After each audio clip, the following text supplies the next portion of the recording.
I work in health information management education, which is a little bit different than what being in a hospital and performing the career of HIM would be. So as a teacher, I develop curriculum. So if you've done any looking around about health information management, we used to be on paper. We used to have actual files, and all of the patient information was locked on paper. Now we have electronic processes. So we don't necessarily do things differently. We just do them in a different way.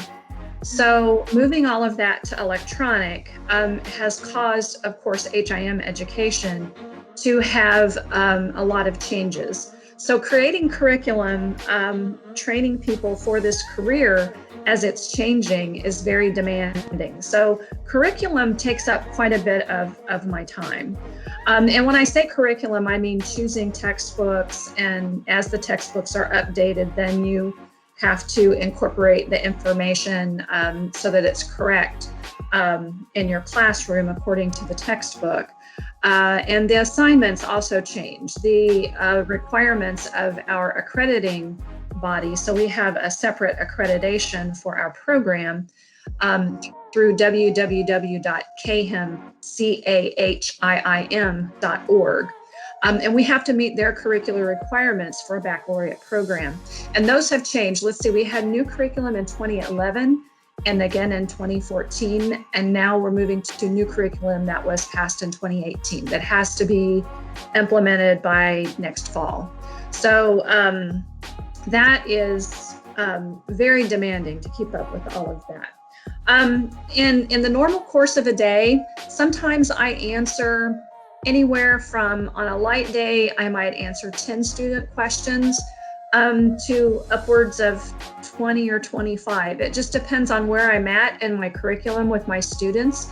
I have 4 classes that I teach each semester, and I usually have around 100 students.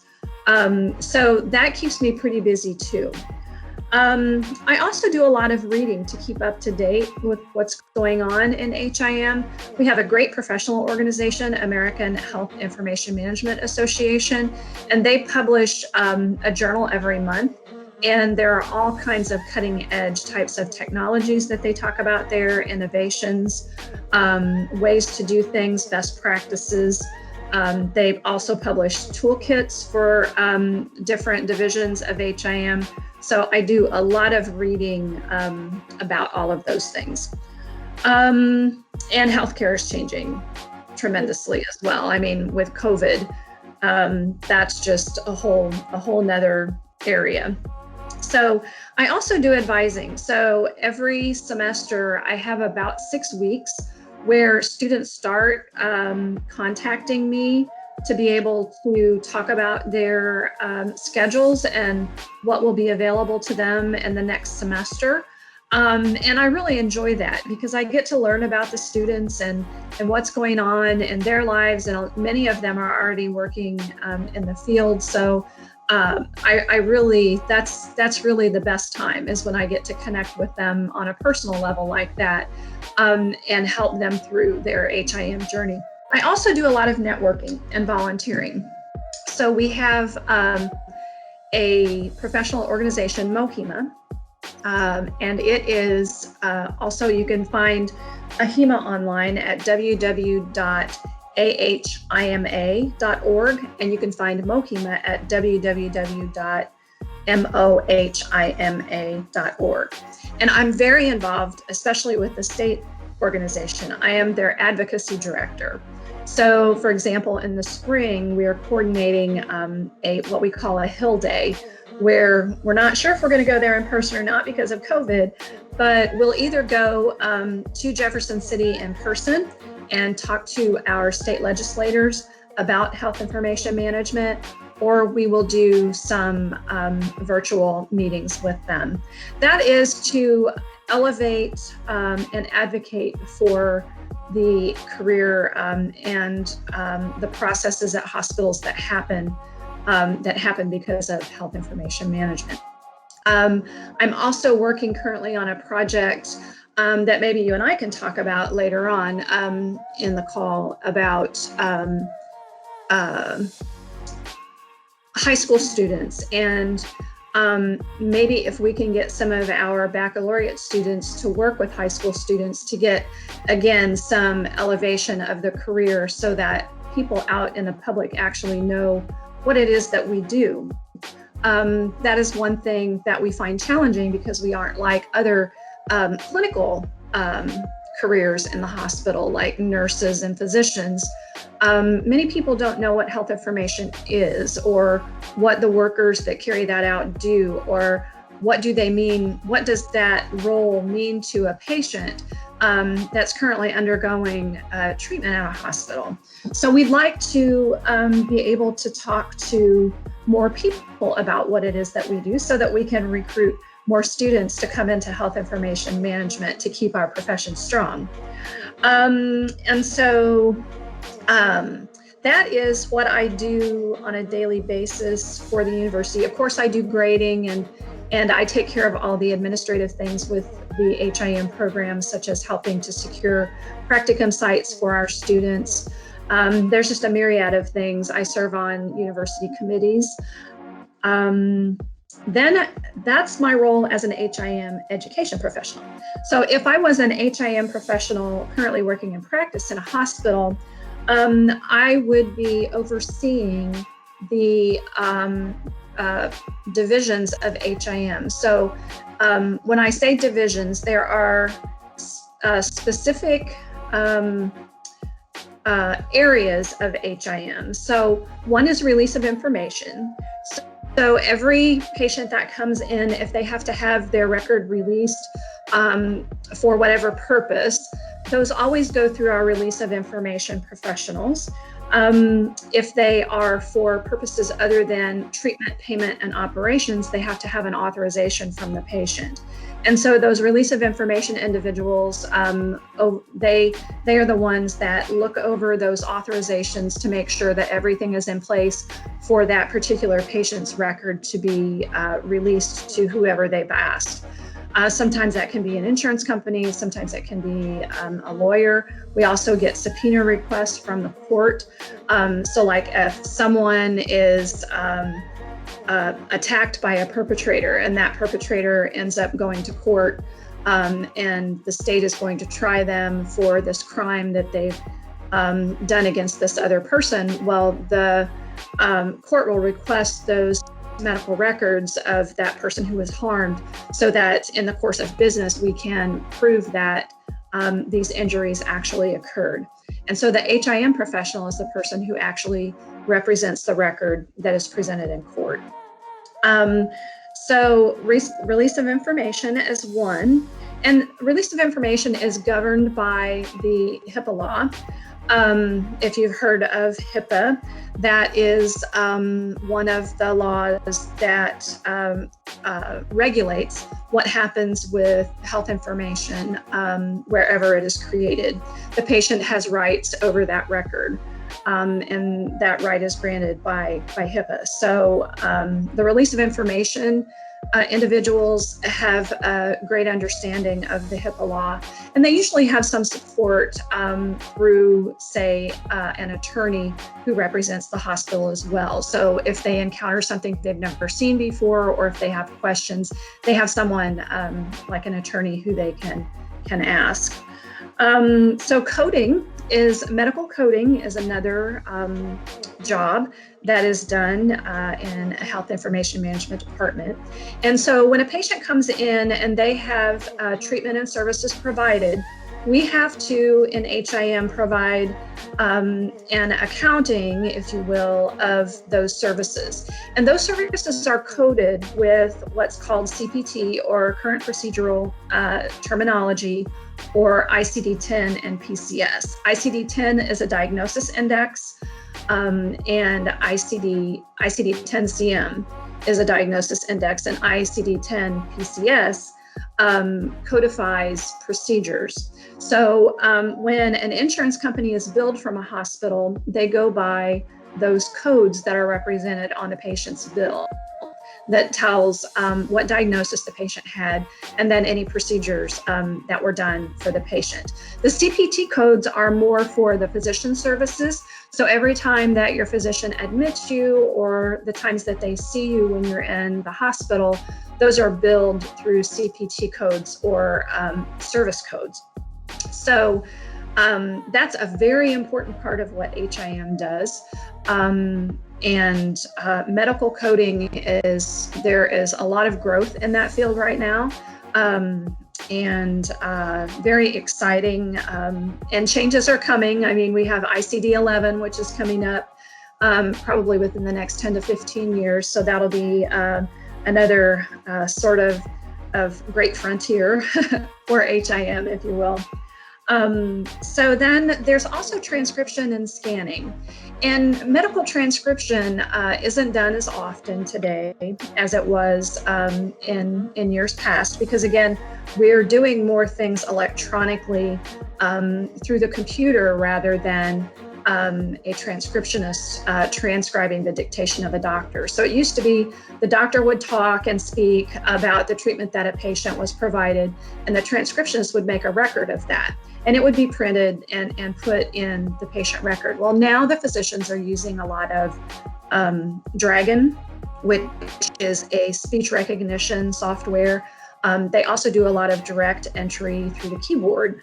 And we're moving somewhat slowly, but there is also what we are calling natural language processing, where certain things are picked up within the record and then placed in certain discrete fields within the electronic health record into the database. But that's been a slow process because, as you know, it's not been such a slow process making banking electronic because it's all numbers. But with health information, it's all language and all words. Mostly, and it's proven to be quite a challenge to change that into just a strictly electronic language. So I talked about scanning a little bit. So a lot of places have converted over to electronic, but they still have pieces of paper that have to be scanned into the record. Say treatment that a physician has requested from another provider. That may not be in an electronic format when it's received at the current treating hospital, so that information is scanned into the record. We don't have a true interoperable electronic health record yet. There's a lot of effort being done to create a truly interoperable record, but we don't have it yet. So a lot of times when information is transferred from place to place, it's still done on paper. So let's see. Oh, another thing is registries. So with cancer, there are actually cancer registries that are specific to each state. And those states collect all of the cancer registry. They collect initial information about new cancer, a patient with a new cancer diagnosis. And there's a very specific way in which all of that information is recorded, because we want to know, is it a new cancer? Is it a secondary site of cancer? Is that cancer's, the various parameters that cancers are the criteria that is used to describe them, has that changed? As you know, with cancer, there can be an initial diagnosis of a certain stage, and then as time progresses, that stage changes. So the cancer registry takes care of all of that information, and there's actually a separate certification for tumor registrars called the CTR, Certified Tumor Registrar. And you can get that additional certification through a bit of additional training and work in a cancer registry. There are also a lot of other registries. Trauma is also a registry. So patients that are seen in the ER that have severe trauma, we collect the various diagnoses, the ICD diagnoses and other information from the electronic health record, and we put that into a registry. So again, researchers who want to study different treatments, different outcomes for certain types of trauma, they can do that through these registries. We're also starting to develop registries for chronic disease, such as diabetes, congestive heart failure, acute myocardial infarction, so that we can also study those diseases more efficiently as well. So registries is another thing. There's also what we call chart analysis. So a lot of people don't know, but when a patient is seen at a hospital, they have what we call a hospital course, and then they're discharged. And the Centers for Medicare and Medicaid services, they provide a lot of requirements for the medical records, such as how soon a history and physical has to be on a chart, how soon the surgeon or the physician has to put that particular document or fill out the information for that document within the electronic health record. They only have 24 hours to do that, or immediately before a procedure, unless it's an emergency. So we are the eyes, if you will, that look over those documents within the electronic health record and make sure that our hospitals are fulfilling all of those various requirements. I just gave you one example, and there are many examples of that. So if I was an HIM professional working in practice, again, I would be a manager or a director in the hospital with the RHIA certification that I have. And I would be directing all of these activities within the hospital and managing the staff that are performing all of those operational duties. So that was a lot of information, but hopefully you know a little bit more about what health information management is and what we actually do. I really love helping people. I love the process of a patient coming into our office, and when I was in practice. So I'm going to kind of flip this. I'm going to talk about HIM practice first. So I really loved that I was able to help direct the services that patients were able to access in our department.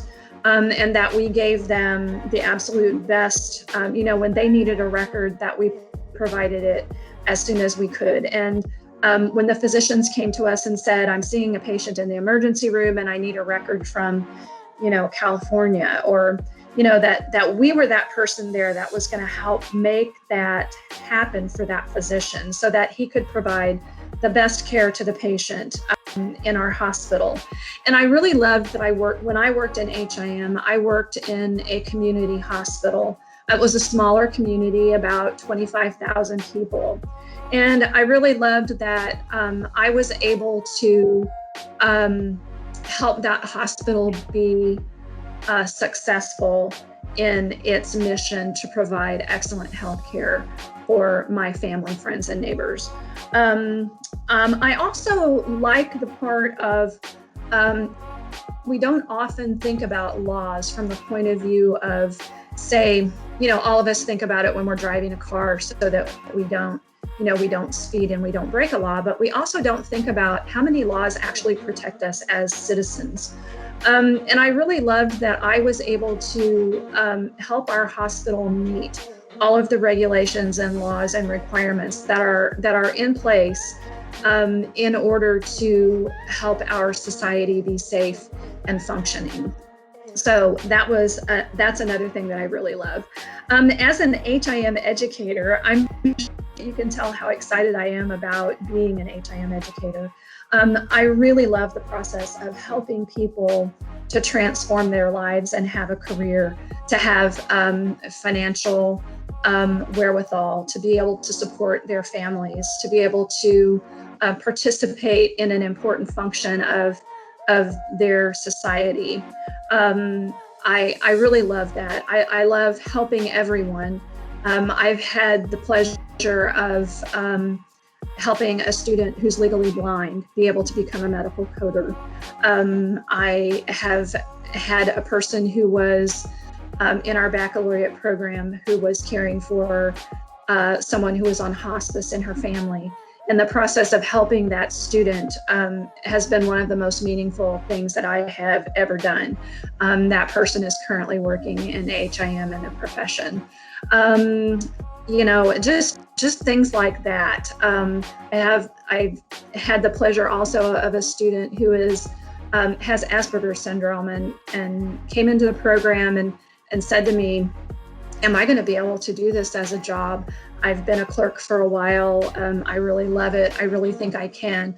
And I told him that I would help him in any way that I could to achieve whatever it was, whatever goal he has. And I'm happy to say that today he is an HIM director and is thriving. So it's hard to, I always say that my job as an HIM educator is really a gift to me. So, that's what I really love about what I do now. I have learned so much about how the human body works. It's hard to describe what that is like when you are close enough to medicine. You're not a clinician, and understand that we don't diagnose patients and we don't provide hands-on treatment for patients. However, we are exposed to many of the same things that the clinicians learn in their education. We take the same classes that they do for the most part. Learning all of that and understanding when you're talking to a friend or a family member that says, well, I think this might be an issue for me, or that might be an issue, then you can help them with the types of questions that they should be asking their clinicians when they're going to get treatment. That is one thing that is really important to me. Also understanding how healthcare works. Not everyone in the general public does, and to have that kind of knowledge is tremendously powerful. And so I would never choose another career path outside of medicine or healthcare, just for that simple reason. I have the Registered Health Information Administrator credential. It is a credential that is obtained by going through a CAHIM accredited baccalaureate program. And then at the end of that program, after you've successfully completed it, you are eligible to sit for this particular credential. The credential is different than licensing.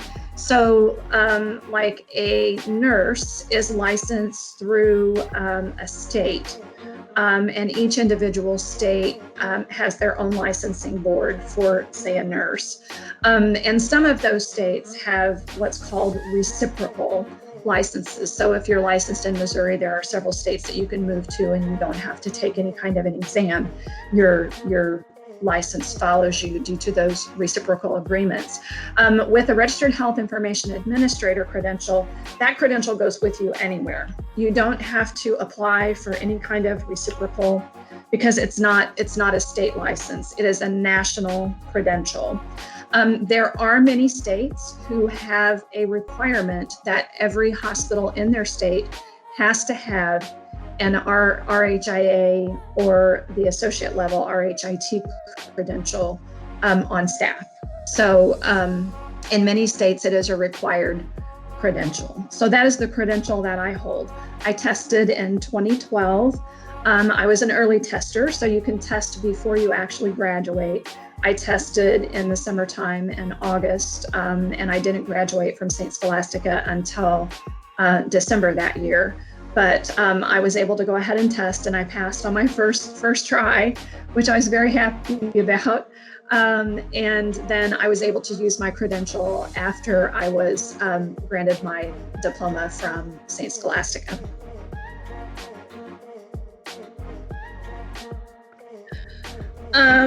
Okay, this was a little more difficult for me to answer. So, because it encompasses so many different things that I have done in my entire career. I would say the first thing is integrity. I think if you ask the students that have come through the program here at Missouri Western, that they would say that their interactions with the program have shown it to have a lot of integrity. So we do the right thing. We try to do the right thing in every instance. And when I was in HIM practice, I also strove to have integrity in everything that I did. And also in hopes that as a leader that I could lead by example, and my staff would also adopt that mindset. Also accuracy. Accuracy is so important, and I tell my students, and I feel like it's this way with our entire program, if there's a mistake made, say so. We're all human, and we want to make sure that we make that right. So, but the overall effort is to make sure that things are accurate. So, integrity, accuracy, and then fairness and equity. This is one of my strengths. If you've ever done the Strengths Finder, one of my strengths is fairness and equity. And I also like to apply that in health information management overall, whether it's education or whether it's in practice, because health information is human information. And we are all human beings. And so fairness and equity is another thing that I hold pretty dear.